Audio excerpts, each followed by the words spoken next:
Assalamualaikum warahmatullahi wabarakatuh.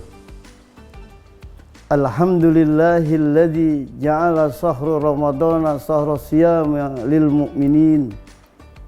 Wassalatu wassalamu ala asrafil anbiya'i wal mursalin sayyidina wa habibina wa syafi'ina wa maulana Muhammadin wa ala alihi wa sahbihi ajma'in, amma ba'du. Sahabat religi di mana saja berada yang saya hormati, Imam Al-Ghazali membagi tingkatan orang berpuasa itu pada 3 hal. Pertama, puasanya orang awam. Yang kedua, puasanya orang khusus. Dan yang ketiga, puasanya orang khusus di atas yang khusus. Pertama, shaumul awam. Puasa orang yang kebanyakan, orang umum. Yang puasa mencegah dari hal yang membatalkan puasa secara syar'i. Menahan lapar dan haus di siang hari. Dan hal-hal yang membatalkan secara syar'i. Yang kedua, shaimul khus. Puasanya orang yang khusus. Puasa yang tidak hanya sekedar menahan lapar dan haus di siang hari, tetapi juga puasa seluruh anggota tubuhnya.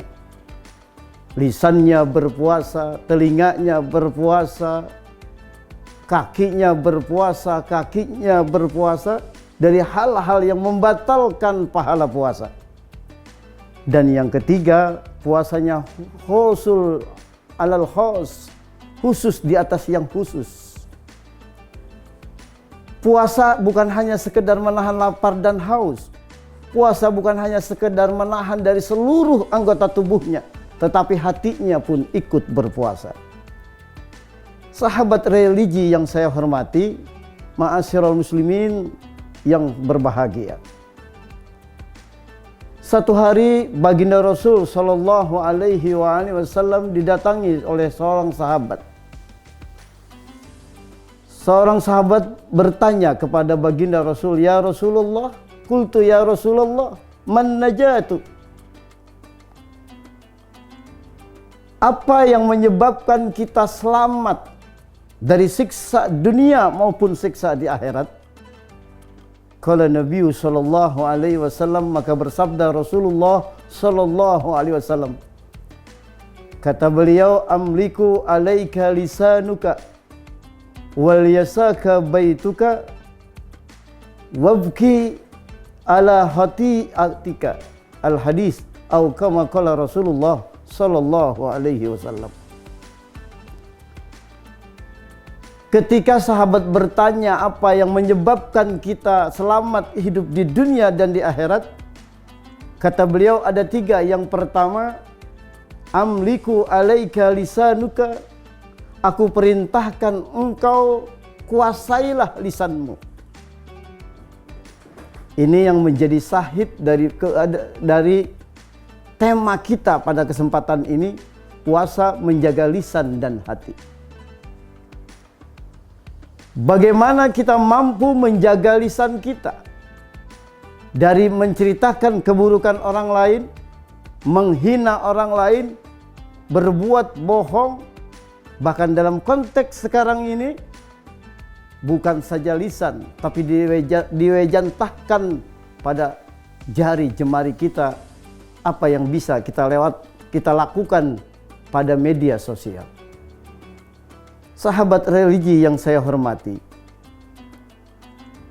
sahabat pernah berkata, "Al-lisanu turjamanul qalbi wa khalifatuhu fi zahiril badani." Lisan itu terjemahnya hati, wa khalifatuhu, dan implementasi hati itu fi zahiril badani, pada yang nampak dari seluruh anggota tubuh kita.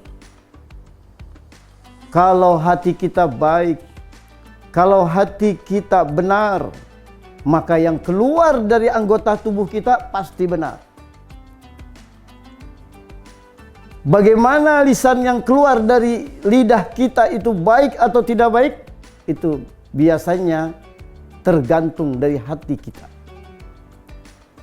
Lewat ibadah puasa yang kita kerjakan, tentu setiap tahun kita datang bulan suci Ramadan kita melaksanakan puasa. Tapi bagaimanakah puasa kita, itu tergantung kita masing-masing. Kalau Imam Al-Ghazali mengatakan ada 3 tingkatan, apakah kita sudah masuk pada tingkatan yang mana? Kita berharap setidaknya kita pada tingkatan puasa orang yang khusus.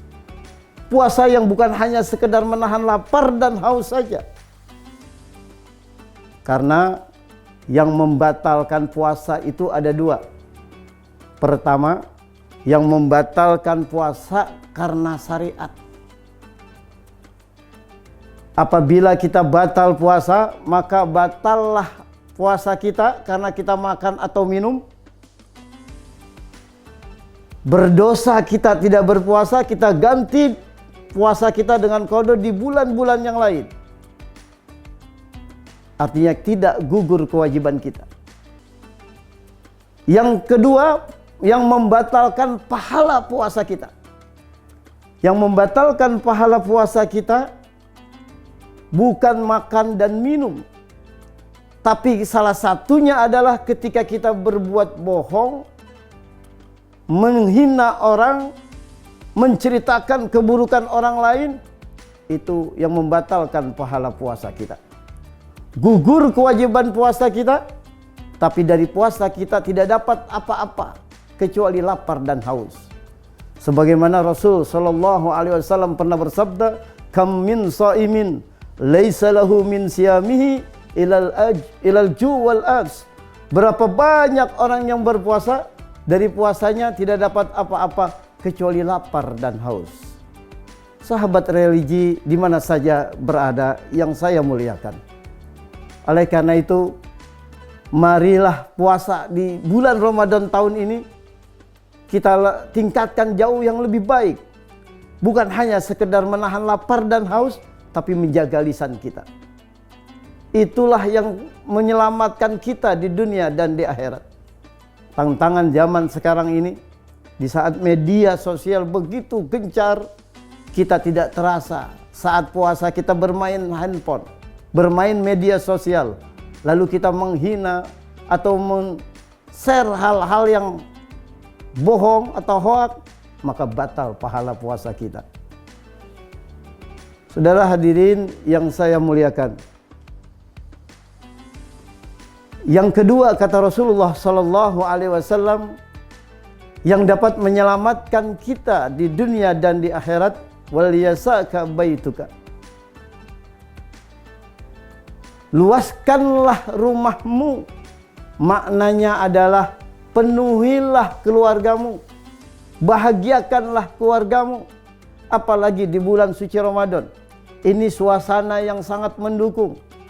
Mungkin di luar Ramadan kita tidak bisa makan bersama. Jarang kita kumpul bersama keluarga.